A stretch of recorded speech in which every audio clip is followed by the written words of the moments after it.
Welcome to the Tech Egg. Don't get scrambled. Enjoy the video. In this video, I will show how to make sea moss juice. First, let's prepare our sea moss. Take about 1 cup of dried sea moss and rinse it very well under cool, running water to remove any ocean debris. Next, place the clean sea moss into a large bowl and cover it with about 4 cups of filtered water. Let it soak for a minimum of 6 hours, or even better, overnight. It will expand and become wonderfully soft and gelatinous, ready for the next step.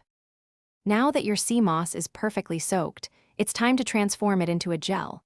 First, drain the sea moss, discarding most of the soaking water, though you can save a little if you prefer a thinner gel.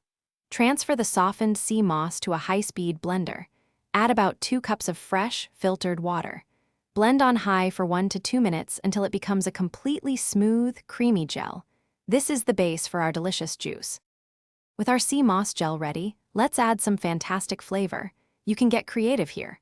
I recommend adding about 1 cup of your favorite fruit, like fresh pineapple or mixed berries, for natural sweetness and nutrients.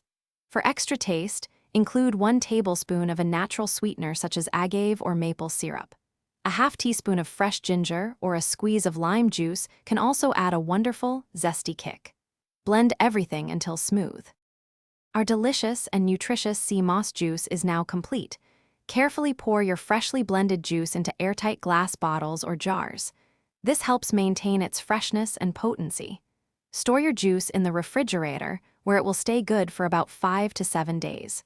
Remember to give it a good shake before each serving, as some ingredients might settle.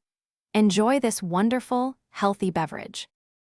Thanks for watching. Consider subscribing if I helped unscramble your problems.